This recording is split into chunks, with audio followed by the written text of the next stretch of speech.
I'm Doronio Jimwell R. My name is Manolito Taksay Jr. I'm John Robert D. Fernando. My name is John Carlos Medina. What are the elements of infanticide? 1. Pagpatay ng bata ay hindi bababa sa 3 days old or 72 hours. Number 2. Yung mga walang connect, yun yung hindi sila yung magkaano-ano. Motives for committing infanticide. Early pregnancy test. Tatakot pang magkaanak dahil hindi pa niya kaya panagutan ang mga gagawin niya. Pagpapalaglag niya to, conceal dishonor nga.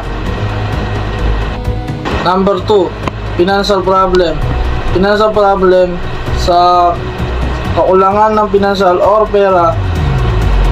Iniisip nila ipalaglag niya ang bata dahil sa ulangan sa pera. Number 3, ibig sabihin nito, maraming anak kaya parang gusto niya ipalaglag ang bata para hindi niya kayang buhayin. Ito. Number 4, congenital abnormality of child. Ibig sabihin may sakit yung bata kaya parang gusto niya ipalaglag ito. Number 5, impaired suffering mental abnormality. May sira sa ulo yung mga nagdadala sa bata, yung mga nanay na may sakit sa utak kaya nagagawa patayin sarili niyang anak. Number 6, believe that the child will bring bad luck. Paniniwala ng magulang may bibigay ng bad luck yung baby, parang malas kung tawagin sa atin. Kaya nag-accuse na patayin yung anak. Criminological characteristic. Criminological characteristics. Number 1. Is most often committed by the mother. In these terms of commit by the mother, I think this happened because the parents have a mental illness. He could actually kill his son, especially if he was no clear mind.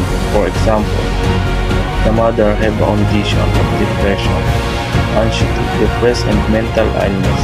Ngayon, dahil sa sakit nila, makagawa sila ng di maganda sa anak nila.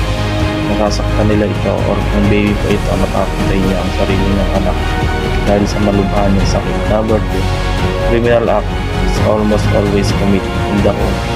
Yes, criminal act is always committed in the home because if your mother owns a lot of money to other people, now she can't pay it yet. She always thinks about it and now she just thought of dying to escape her death. Number 3, the crime scene shows no manifest disturbance, no witness and no noise or outcry. I think the crime scene shows have no witness, no noise and etc. This crime was planned to kill someone or ordered to pay for it to kill the person they target. For example, they accidentally had no one in the house with their target. To kill the night they went to the house and stabbed him until he lost his life. This is one of the crime scenes have no witness or no manifest. Number 4, the trauma applied is so minimal that when applied to an adult, it will not even produce the lethal effect. In this situation, for me, the child was 4 to 6 years old. The trauma in his rape, a crime, he can die because of its effect on the child, especially if the rapist is older. It can damage the personality of child because of what happened, that violence. Number 5, a newly born child found dead was born dead. In my opinion, if the child was found dead, it might have been aborted by his mother or when his mother. Common causes of death in neonaticide. Common cause of death in neonaticide. Number 1, by omission or neglect. A, failure to remove the umbilical cord. I think it is a crime because if a child umbilical cord is removed incorrectly, it can die and the mother can also affected because in this case the doctor could be imprisoned or lose his license. B. Failure to protect the child from heat or cold. In this situation, I think some on child can protect of their parents in the cold or heat situation. Based on my understanding, abandoned child is a parental neglect because of the poverty of family problems. C. Failure to take necessary help of midwife or medical practitioners. Many doctors are not able to save sick people, especially from serious illness, because the serious condition of their patient can endanger or lose a doctor license if they mistreat the person. D. Failure to remove the child from the mother's discharge, which result in suffocation. In this situation, when the baby is incorrectly removed from the mother's womb, can die due to its length in the womb and incorrect removal of the baby. Number 2, by commission. A. Inflicting physical injuries. Inflict especially to the head. I think in this injury, when you are hit on the head with a hard object, especially a gun, it can hurt or bleed pain due to its force. Birth trauma. Head molding is not an injury. Molding refers to the normal change in shape of the baby's head that results from pressure on the head during delivery. D. Asphyxia. Something is caused by blocking or entry into the lungs by simultaneous closure of the nose and mouth. Suffocation. Suffocation is when the body doesn't get enough oxygen without immediate intervention. It can lead to loss of consciousness, brain injury, or death. Drowning. This results is decreased delivery of oxygen to the brain and can cause a person to become unconscious or die. For example, wear a life jacket or take swimming lesson. If you don't know how to swim, never while using alcohol or drugs. What are toilet deliveries? Neonaticide. Neonaticide is mostly committed by women following a pregnancy that has been concealed or denied from the wider world. Generally, neonaticide refers to the killing of a young child under the age of 12 months, with the term neonaticide being reserved for murders where the victims are under 1 month of age. What is the needed to file a crime of parricide? Number 1. Testimonial evidence. When a person gets up on the stand at trial and relates something that they saw or heard, that is testimonial evidence. It is simply a witness giving testimony under oath about the facts of the case. Number 2. Documentary evidence. The production of documents at trial is documentary evidence, which is presented to prove or disprove certain allegations at trial. These documents can be from a vast number of sources, from diaries, letters, contracts, newspaper, and any other type of document that you can think of. Number 3. Object evidence. The object may be real or personal property. This may be proof of the crime, or objects used in the commission or the furtherance thereof, or the subject of the controversy. If possible, the objects are presented in court for its perception or appreciation. Otherwise, ocular inspection is an option. Characteristic of the scene in neonaticide. Characteristic of Post-mortem in case of infanticide. Body usually found in delivery location or immediately vicinity. Body hidden in plastic bag, cabinet, public restroom, etc. Airway may be occluded by a foreign object, example, tissue and towel. If growing foreign material may be in airway, no external sign of trauma and no weakness. Ito ang mga karaniwang seal-in neonaticide. Dito nakikita ang mga crime ng neonaticide at hindi nakatutok ng mga bata tinatapon o talo.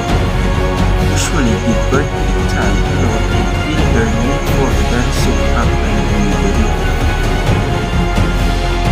Cabinet, public restroom or under a bed and other place, child found in a nearby trash can, dumpster, or outdoor area in case of suspicion. The ember may be occluded by a foreign object. Tissue, sack, towel, or body may be in the toilet if the suspicion is due to growing foreign material may be identified in the airways.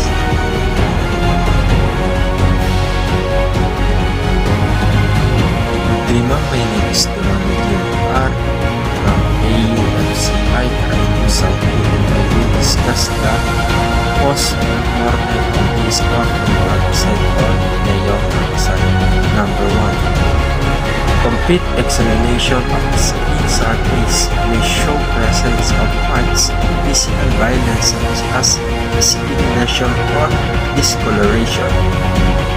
Dito na examination ng abdomen tulad ng skin or ang balat. Dito tinitingnan meron bang marks o marka na ang isang tao ay nakadanas ng physical violence na nagsanhi ng pamamatay. O muna makikita ang skin lesion o discoloration o sugat sa balat. Mga maaaring sign of injuries ay ang abrasion, contusion, hematoma, or lacerated wounds. Number 2. Examination of the mouth and upper portion of the alimentary tract may show signs of irritation if that is due to poisoning. Ginagamit ang examination of mouth and upper portion upang malaman kung nilason ba ang biktima na naging sanhi ng pagkamatay nito. Number 3. Laceration of other forms of injury of the upper portion of air Possible passage with determinants of live deformity birth. of the trachea and larynx. Trachea is to carry air in and out of your lungs. Larynx, it is a hollow tube that lets air pass from your throat. Kapag nagkaroon ng forms of injury, maaari ito magdulot ng paghirap sa paghinga at ikamatay ng bata. 4. The lungs may show petechial hemorrhage, emphysema, or signs of drowning. Kapag ang lungs ay nakitaan ng petechial hemorrhage, emphysema ay maaaring magkalunod ang pinamatay ng biktima. Number 5. There may be fracture of the bones, laceration of the internal organ, cerebral hemorrhage, and others.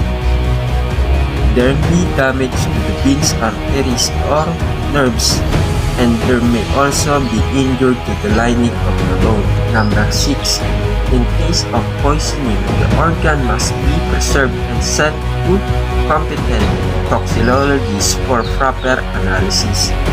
Toxicologists perform scientific tests on the body fluids and tissue sample to identify any drugs or chemical present in the body.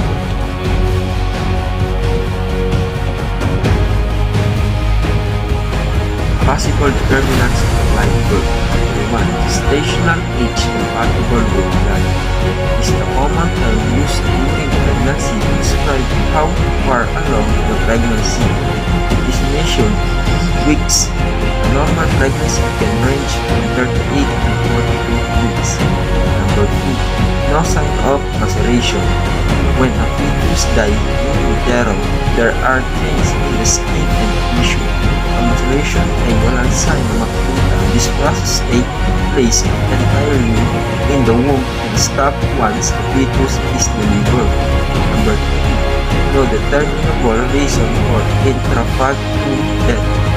We define intrafetal death as the death of any infant occurring in labor, while unexpected neonatal death.